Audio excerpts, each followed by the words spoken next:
Welcome everyone to your Week 5 recap. That's your rant of the week, and it is Feo edition. That's right, Feo week hitting you strong. Proud to bring these vids. I'm liking it. I'm loving. I'm loving the feedback already. So I'm gonna keep it coming.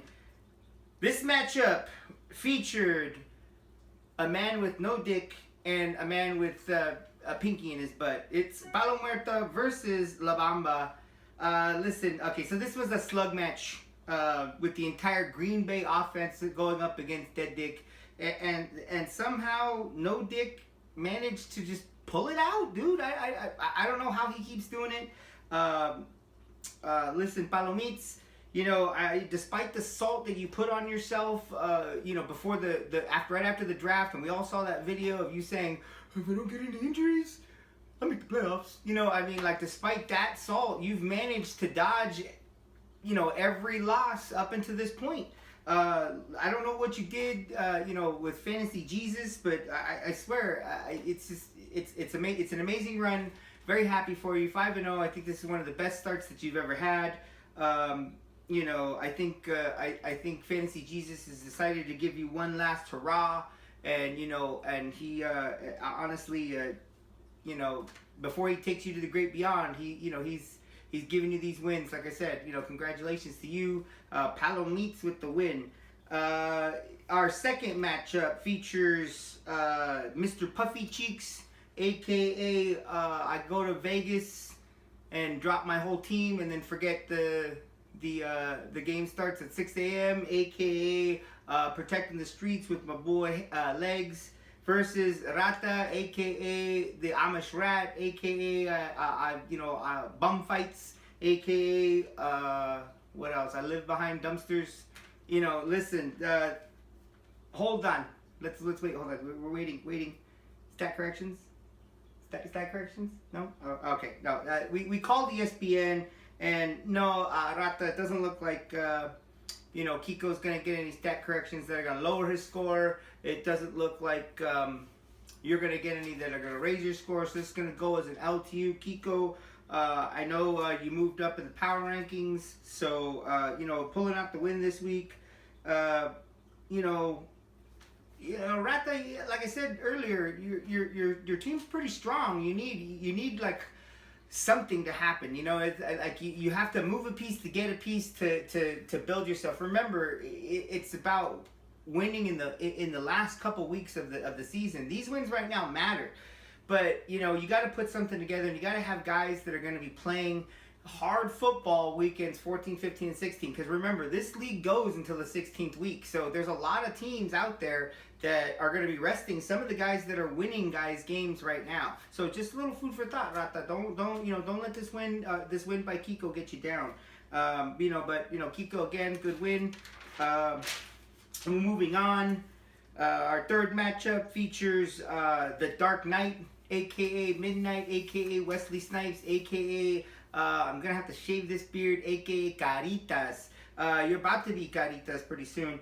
Versus Handlebars, aka Mr. 626 member that only talks every once in a while, aka I don't know how to use the GroupMe phone app, you know, aka where the fuck you been, dude? I mean, like, dude, you show up every once in a while.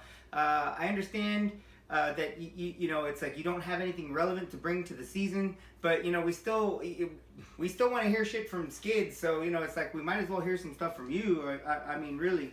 But it looks like Handlebars got handled by the Silverback this week. You know, I told you that Brady Diggs combo wasn't going to get you out of the salt mines forever. I mean, like, on the weeks where he's not good, you know, and those are hard to predict. But on the week that he's not good, that's really what you're relying on. I think when I was doing the math for the power rankings, Tom Brady had something like you know, like 20-some% of your points, and you know, it's like, and your average point score wasn't that great, so you're really relying on Brady this year, and I don't know, non-throwing shoulder can still bother you, so we'll see how that goes. As far as Midnight, look, dude, another win, a win after a loss, so you know, it's like good way to get yourself back on the horse. I think you should have sold Cohen high because it looks like that guy doesn't look like he's gonna have a job pretty soon. Who knows? I you know, the fantasy gods are fickle, but you know, yeah, I'm kind of just waiting. I'm waiting for my beard. I've never really had one. I've always dreamed of having one. I am gonna glue it on and kind of see how it looks. So you know, I can't wait till you shave it. It's gonna be funny, but I know that you said that, you know, 2 days later you're gonna grow it back. So, but either way, I'm looking forward to that vid coming up. Let's see. Let's go to our next matchup. Okay, this next matchup was our own Disney movie in real life. It featured Jafar versus Jasmine. Nobody caught that shit before this week started. I mean, like, we should have been making, like, mad Arab jokes this week. It should have just, like, it should have been coming out of our ears. But unfortunately, we missed it. You know, Jafar, a.k.a. Jasmine, a.k.a. Aladdin's lover. Looks like he flies high this week, you know, with his first win. Kind of a gimme, you know, considering Drogo didn't want to drop anybody. Jafar was like very afraid to drop a player, so he started Trubisky, whatever, you know, Colorado. I mean, Chicago. Who cares, dude? I mean, garbage. So he ended up trying to go there, and you know. He needed a fantasy miracle to pull this off, and I know he was still hoping for it to happen. But you know, all fairy tales have to come to an end, and it looks like this fairy tale actually had the princess, you know, coming up on the evil antagonist of the movie. Jasmine gets the win. Congratulations. And you know that was another good win. Our next matchup features. Oh, this was a slug match right here. The Legs versus Tonko. Okay. Anyone notice how quiet Hands was coming into the man cave this past week? I mean, you know, I know that he was off. He was protecting the streets and dodging, you know, life-ending situations. You know, but we know he was off. He was sitting there. He was watching the first games. Maybe he, you know, maybe he was worried that the man cave juju was gonna rub off on him. Maybe he was worried he might run into Tonko. You know, I don't know why, but you could smell the fear on it. It wasn't till he went to the corner, he called for backup, and Kikos showed up that he really started to loosen up and feel like himself again. I'm not gonna say that Tunks didn't have a chance in this one. You know, let's come back to what if world for a second. Let's say that call, that holding penalty gets called back. You know, doesn't get called back, and he gets the touchdown. I mean, Hands would have been shitting it because that was like some 40-50 yard run, dude. That was 11 points right there, and I think that's exactly what he was behind. You know, but you know, Hands, he had Rudolph the red zone reindeer, and you know, that guy always seems to find a touchdown for him. I mean, you know, Hands, for all intents and purposes, you are really good at this fantasy football shit. I think that just the brujeria that you got going on, or whatever, like somebody did to you, I don't know, like there's just something that's just off about your team. Ajayi should have been good, you know. Zeke's been giving me a heart attack since week 1, dude. Is he gonna play? Is he not gonna play? Is it suspension? Oh man, I mean, like you've had decisions every week, and it seems like you've almost made the right ones, but they just fall short. This week you get the win. Congratulations. I'm glad. You needed it again. No more Owen. I really like using that pick, but you know, this week was good for you. Let's see if you can elevate yourself and vault yourself to another win. I see the bye weeks aren't affecting you this week, so you should be good. Let's go to my matchup, the Hate Bowl. I guess it's the Roommate Bowl, whatever it is. Listen, if it wasn't an ugly matchup, it wouldn't be a matchup against me. What can I say? I mean, there was a point where I was losing 62-25, and I was like, fuck this game. I can't believe I'm about to lose this fucking game. I'm sitting in the office, you know, I was doing some paperwork. I turned the phone off. It was, you know, I was already running out of batteries anyways. I turned the phone off. I put it away. I walked downstairs. I came back upstairs because I couldn't. I'd be like, I need to have my phone on and what you got. As soon as I powered it back on, Curse got a touchdown. Mixon got a touchdown. All of a sudden, I'm in striking distance. It's like I could see the end zone, and it's right there. It's right there in front of my face. So I'm thinking about every way that I can get out of work. I ended up leaving at like 3:45. I was gonna stay till 4, and I was like, you know what, I'm out of here. Like, you know what I mean? I gotta go. I can't keep watching this on the phone. So I'm driving on my way to the man cave, and I can't find the station where the Cowboy game is on. It's just not there. I'm listening to the Rams game, and the Rams game was intense, and I knew that the Cowboys game was just as intense, and it was coming down to the last couple of plays. So I finally get to the man cave no sooner than I pop open a beer.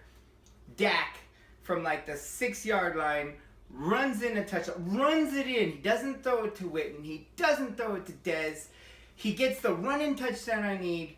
90 points, dude. And I know, Palomites, that bet kind of had you, like befuddled and whatnot. The 10 points was for the boot. It's now a moot. No more. Don't have to worry about it. I got the win. I slammed it home. You owe me a boot. You owe me, tickets to a playoff game. Might as well. I mean, come on. Hook your boy up, dude. I would have gone to Arizona. That was pretty awesome. But I'm telling you, this week, that was tough. That was a tough loss to take, and I wish you would have showed up at the man cave, but that was a tough loss to take. And that brings us to our final matchup. This was a slug match. It's a slug match between Baby Gap, aka I lost my glasses last year, and Fat Parrot, aka Jew Parrot, aka dude. I don't know what. Look, I went over your schedule before. This was one of the matchups that I really felt was one of the only L's coming up, because I mean, like, you're gonna be facing guys coming up, and you're gonna have some bye weeks. I know Kansas City bye weeks coming up, and that's, I don't know if that's gonna hurt you a whole lot. I don't know at this point, but you pulled it out. I know that Baby Gap is consistently looking at his phone, waiting for that stat correction. I really don't see where it's gonna come from. So I have to, at least for the rant, giving you the win. 5-0, dominant.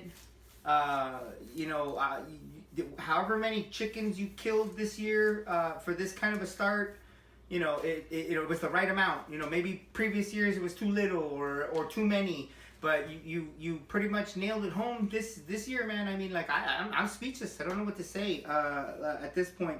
I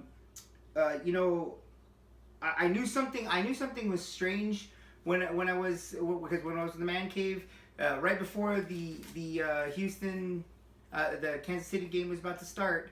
There's all these freaking parrots outside, and it was eerie. It was really weird. And like I said, I don't know how many parrots or chickens you murdered this year to make this shit happen, but they were screaming for you, and you held off a pretty convincing comeback by Deshaun Watson, and man, I know Baby Gap was sitting there looking at that like he couldn't believe that there was already at 30 points, and then it went to 35, and it was like, oh shit, I might actually have a chance. But that game was definitely a nail biter. I'm really glad that I didn't have to wait until the evening games or the Monday night game to find out my fate. But you know what? Another great week in the books, guys. I look forward to week 6. I look forward to all the possibilities. There are a lot. 6-0 looms. 1-5 looms. Everybody in the middle of the pack. Who knows what's gonna happen? I'm gonna save the breakdown of next week's matchups for another vid. So with that being said, your rant brought to you by me, Feo, aka Feo Chais. I look forward to seeing you again.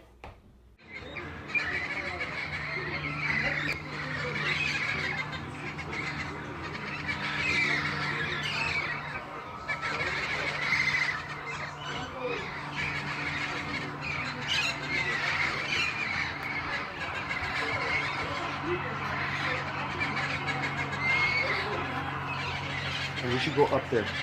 Let's go up there. Let's do it. Yeah, exactly.